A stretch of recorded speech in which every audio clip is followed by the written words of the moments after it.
This right here is a VCore 3 by RatRig, a premium Core XY FDM 3D printer kit. And this one right here is the Voron Design V2.4, which is also a premium Core XY FDM 3D printer that you build yourself. Today, I'm going to compare the Voron 2.4 and RatRig VCore 3 as deeply as possible.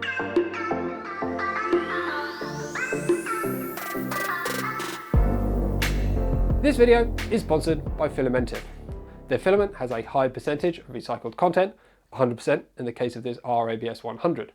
Every filament spool is 100% recyclable cardboard, meaning less plastic waste, and with ecology they are planting trees and funding climate crisis solutions, offsetting 1 kilogram of CO2 for every 1 kilogram of plastic sold. Change your environmental impact today with Filamenttive via the link in the video description. Every print shown in today's video was printed using Filamenttive filament.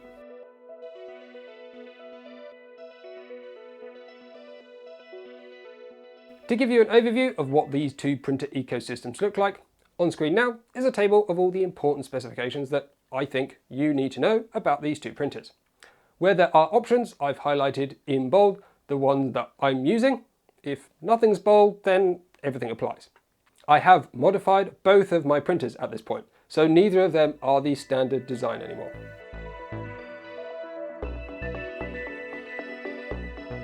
If you want a Voron, you typically need to follow the standard sourcing guide or region-specific ones to buy all of the parts yourself. Things are changing though, as unofficial kits are starting to appear, and specialist shops have like partial kits of the things that they specialise in. Full kits obviously have the advantage of making sourcing incredibly simple, but one downside, for example, is that if you want one component slightly different, you can't exclude it from the kit. You have to buy the one you want on top of everything that's already in the kit, which was a big downside for me, as I wanted quite a few changes out of what the kit offered. What I did was buy partial kits from these specialist sellers.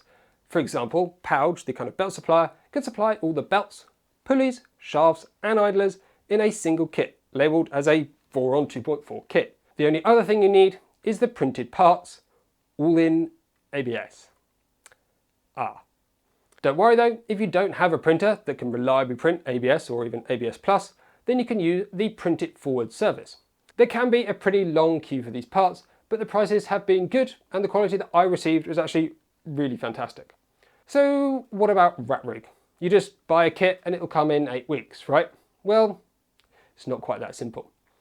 Ever since the launch of the VCore 3, RatRig have had trouble keeping up with demand. Also, the kit isn't quite complete. The printed parts from RatRig are all PETG, which is fine for an open machine, but if you opt for their enclosure, which is a separate kit, then you'll probably want ABS or ABS+. Comparing the two printers, the quality of Print It Forward is definitely better than the standard RatRig parts. Print It Forward use more perimeters and infill for added strength, ABS is used throughout, and the printers are really well dialed in for high quality. If you want to self-source your own RatRig, you can definitely do that, but it's not really set up for that quite like the Voron is, meaning some parts are basically still best purchased from RatRig. AliExpress shops are starting to appear though, so you may want to keep your eyes peeled.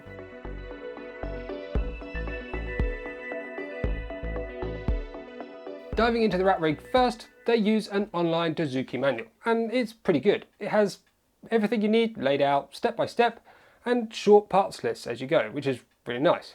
The weakest part of the manual is the frame assembly. Assembling the frame square is critical to fast, quiet motion and low wear on the linear rails. But the RatRig process assembles the most critical components last, by which time they just go where they can go. And in my opinion, it should be updated so that the most critical parts of the frame, where the XY rails mount, is built first, and the rest of the frame just fits to it. Like the RatRig, the frame assembly on the Voron is also challenging to get it square, but the use of blind joints does help this a little bit. The assembly manual is, well, not so good. Parts of the assembly just weren't very clear, and some steps had a lot going on, making it quite difficult to follow. Some sections are also quite fiddly to do, they're just not that easy. One strange omission from both manuals was some detailed instructions on lubrication. Voron explicitly state 2 separate lubricants in the BOM, but I couldn't find, or I didn't see, or I just missed where to use them, or how to use them, or how to apply them.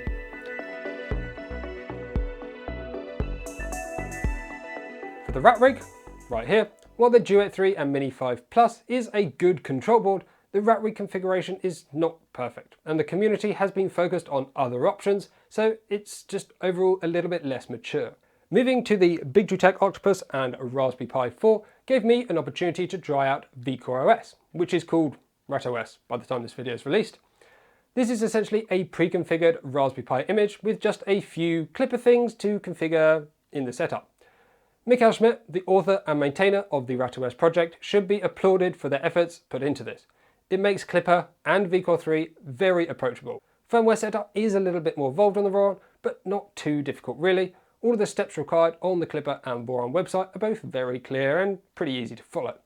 I'll provide my configuration files for both printers via a link in the description, but I do warn you against using these directly on your printer.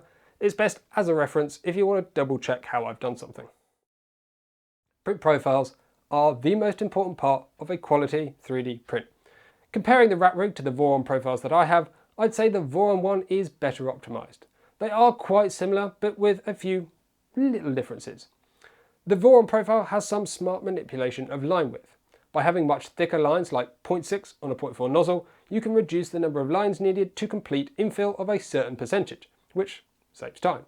The speeds are quite a bit different between the two profiles though. On average, the rat rig uses higher speeds by about 20 or 30%, but this didn't always translate to faster prints due to the other differences in the settings, like the one I just mentioned.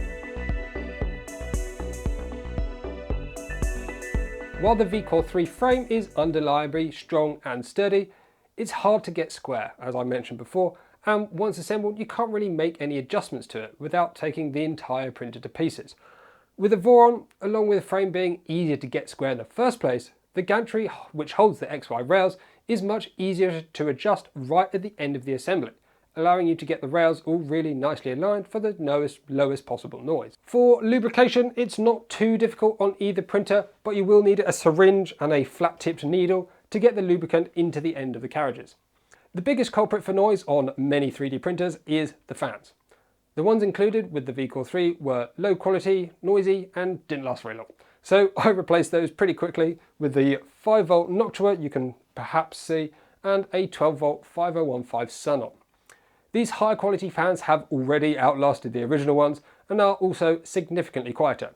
I'd recommend both of these to anyone. Another source for noise, although a little bit less common, is the belt idlers. The VCore 3 uses a bespoke idler, but these have had issues since the start.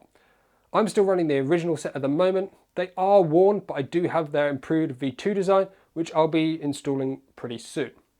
On the Voron side, I've had no noise or wear issues on the pouch idlers yet. The last significant factor for noise is an enclosure. The enclosure on my V2.4 reduces noise levels by around 6 decibels, which is pretty significant difference. Despite being two of the most expensive hobby/prosumer 3D printers, both of these have some glaring emissions. Neither has any filament runout sensor, fan RPM sense, power loss detection, or jam detection included. None of these features need to be particularly expensive to implement, so if you need these, you could do it yourself. It just seems a little bit strange to me that, given how smart and expensive these machines are with other features, the lack of these things that have been around a while is just a bit peculiar. Both the VCore 3 and 2.4 have quirky bed leveling techniques, or should I say axis tramming techniques. The rat rig bed is mounted to a 3-point kinematic coupling and 3 independent Z-axis lead screws. The Voron, on the other hand, has 4 independent belt-driven Z-axes that uses an inductive probe on the extruder carriage to detect the bed and make the adjustments. The only annoying part for me with the belted Z is that when changing filament after a long print, the idle timeout has often finished and therefore the motors have turned off completely. This means that when purging filament by hand, the downward force is enough to turn the motors, and then the QGL, which is the probing sequence, then fails on the next print because of that.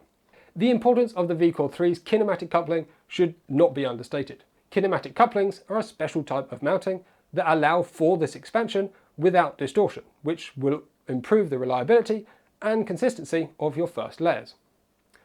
The Voron, however, rigidly mounts the bed to the frame.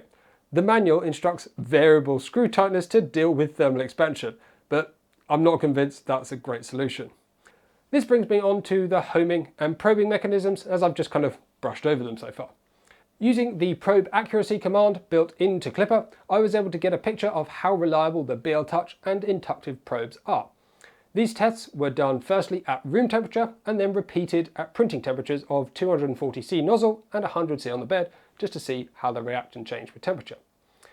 In the cold test, the VCore 3 definitely provides better results, with less than half the range and half the standard deviation compared to Voron. However, when we include the hot results, the story is quite different. Despite expecting the 2.4 results to be the worst due to the temperature-sensitive inductive probe, this standard deviation is actually slightly lower, as is the range. Conversely, the VCore 3 has vastly increased range by 3 times and standard deviation by over 4 times. Voron definitely wins this one, despite my expectations being the reverse. The first part of doing maintenance is getting the parts you need, assuming you need to replace something. For the Voron, this would be fairly straightforward, especially if you fully self-sourced, as you could basically just go back to the same shop that you bought the original component from and buy the same thing again. For the VCore 3, if you bought directly from RatRig, definitely go back to them for spares. The Voron's detachable hot end area can make replacement of any components there or dealing with a jammed hot end relatively easy if you also have the Heart PCB mod, which I highly recommend by the way.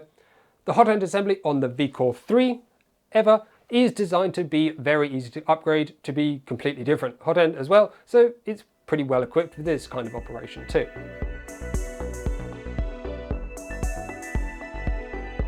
As you've likely seen from the speedboat race, speed and acceleration are inversely proportional to quality. Yes, you can print a benchy in 10 minutes or less, but let's be honest, it's not the print that you'd sell to a customer or show to your other half to justify your purchase. The highest straight line speed you can achieve on both printers is kind of the same because they both use the same hot end, and it's nearly always your ability to push plastic that limits your ability to go faster. This is somewhere around 25 cubic millimeters per second, which at 0.2 millimeter layer height and 0.4 millimeter line width is somewhere around 350 millimeters per second. But let's be honest, nobody just prints straight lines. At least, I hope not. When it comes to acceleration, both the 2.4 and VCore 3 use the input shaper from Clipper. During the tuning process, an input shaper type and maximum recommended acceleration are suggested. These maximum suggested accelerations are what I'm going to be comparing. I think the main contributors to these differences are the 9mm wide belts used on the VCore 3, the slightly lighter weight of EVA due to a little bit less plastic, and the 3030 extrusion used in the main frame.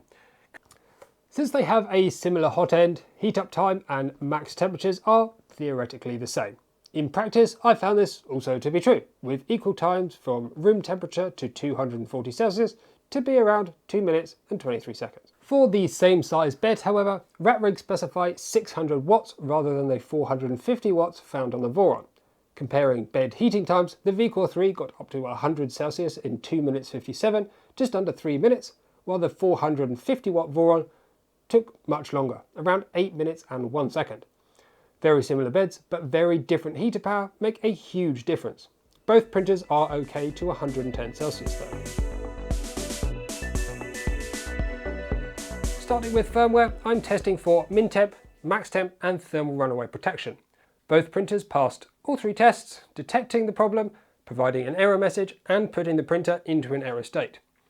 One observation I did make was that although most fans were set to 100%, neither printer enabled the part cooling fan at all when hitting any of these errors. For some reason, the fan section for the printed part fan has shut down speed at 0 by default, while all others are set to 1. This explains the behaviour which I saw, but something I'd really like to see changed on the Clipper firmware. In terms of electrical safety in wiring, the Voron takes a big leap forward over the VCore 3 and every other printer I can think of that I've looked at, with pre-made harnesses available as a mod using high quality Heliflon wiring, full implementation of drag chains for all 3 axes, and appropriate wire gauge and connectors used at every single point. It could definitely do with some improvements with the wire management in the lower compartment and there should definitely be zip ties at the ends of both, well, all of the drag chains, but other than that, it's still really very good. The VCOR 3 is let down a bit here.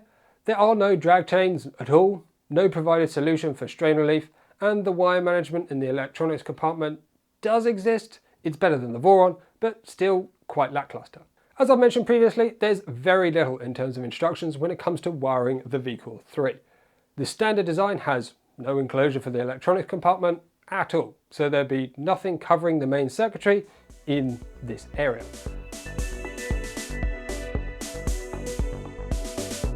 Starting with the Voron then, there is an organised repository where you can find community designed modifications for each different Voron design, the 0.1 Trident and 2.4.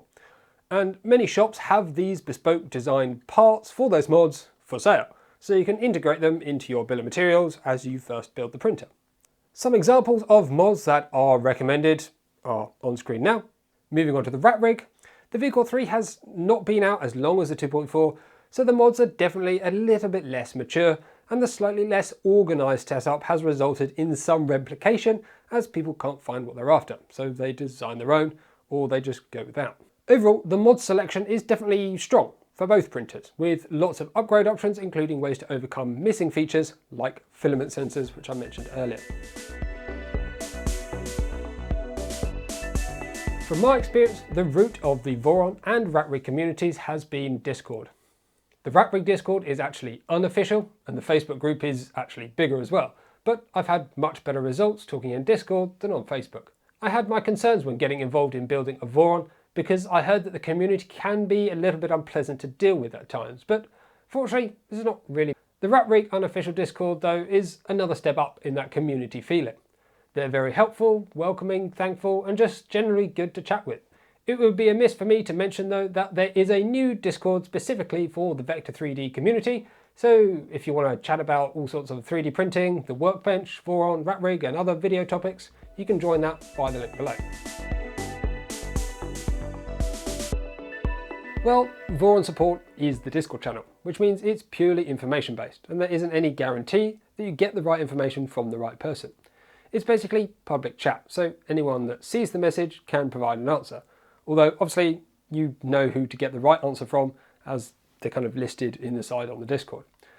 Of course, this can be a good thing as you can potentially get answers to weird questions at any time of day, but it also means that you risk being given the wrong information.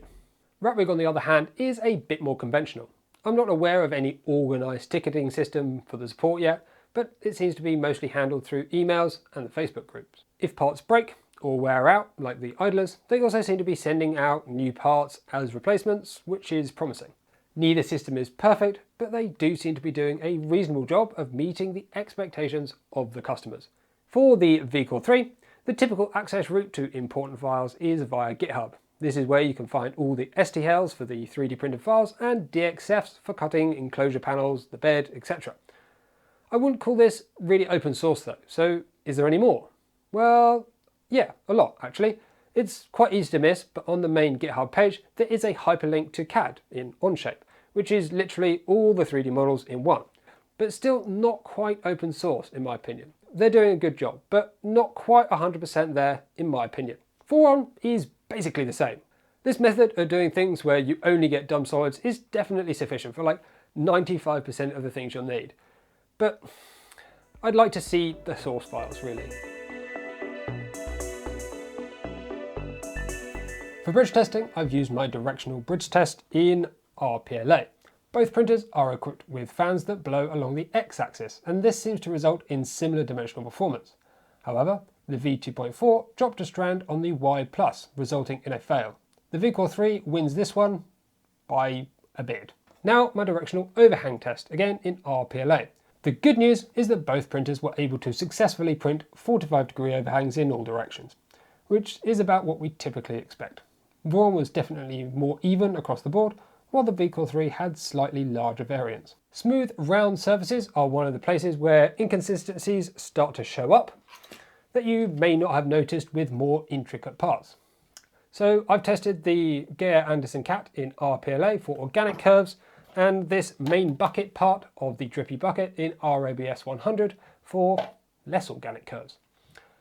Looking at the bucket first, well, they're both basically perfect. No wobble, no inconsistent layers, no weird extrusion blobs, no warping either. It's just all round pretty good.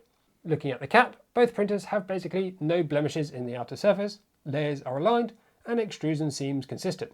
I mean, this print is basically identical from both machines.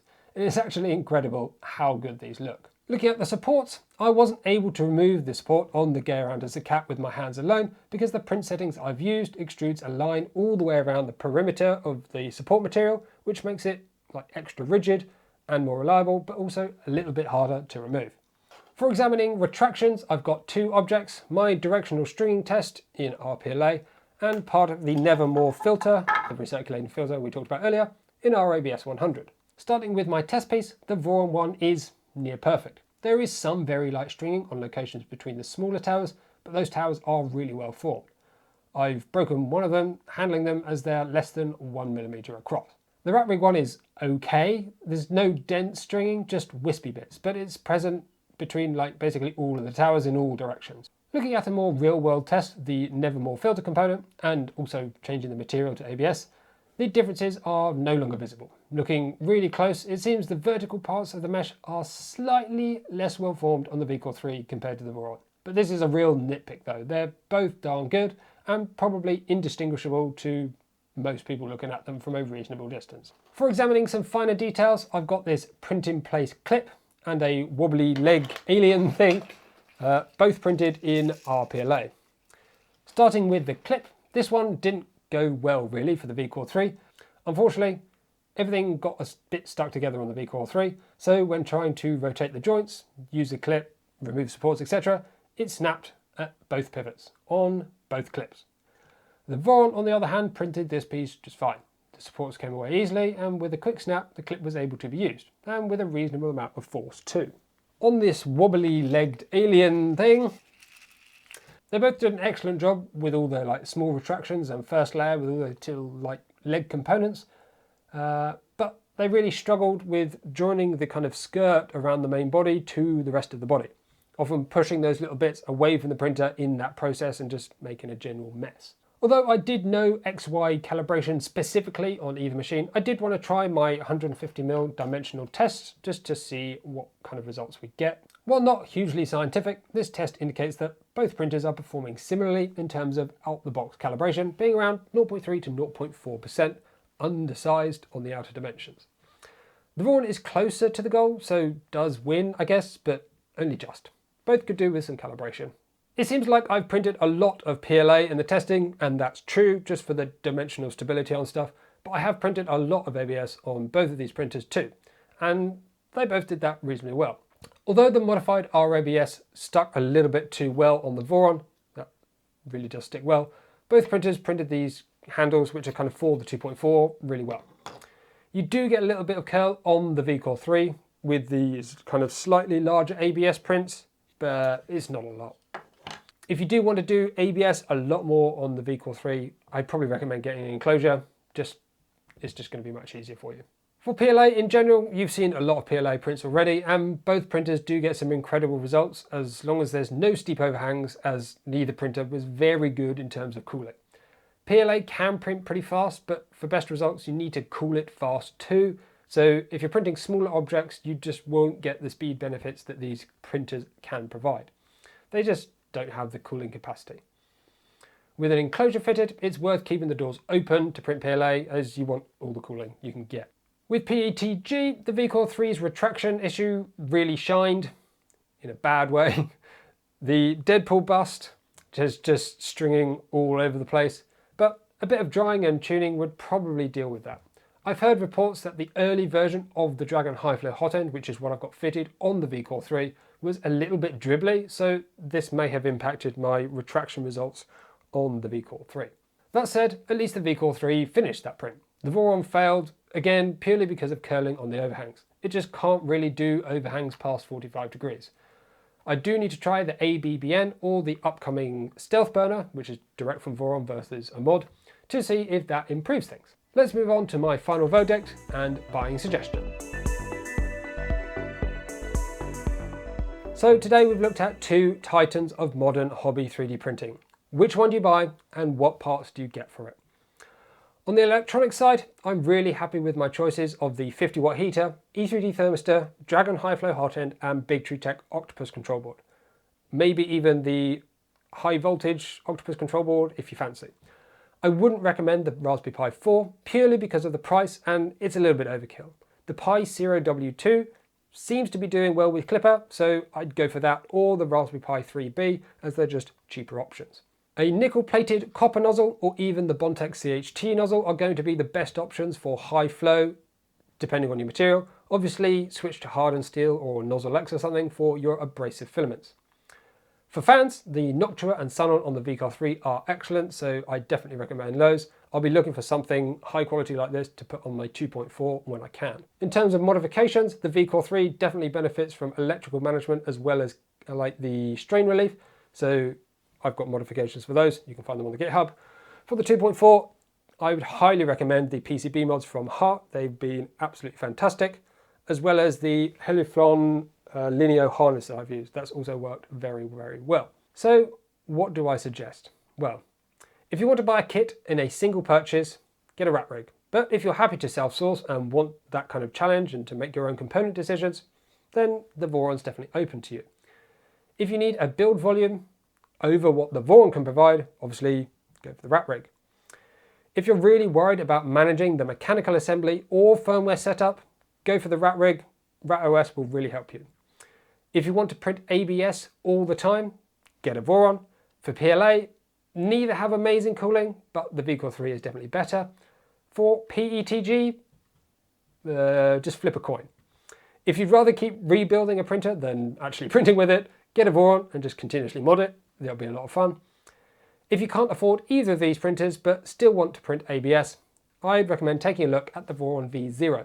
It is still quite expensive at around $600 to $800 pounds money units depending on where you are, but it's a neat little printer that will get you started with ABS. Ultimately though, if you want great print quality, a community of interesting people, an educational experience and a whole lot of fun along the way, get either and just start enjoying 3D printing. Thanks again to Filamenttive for sponsoring.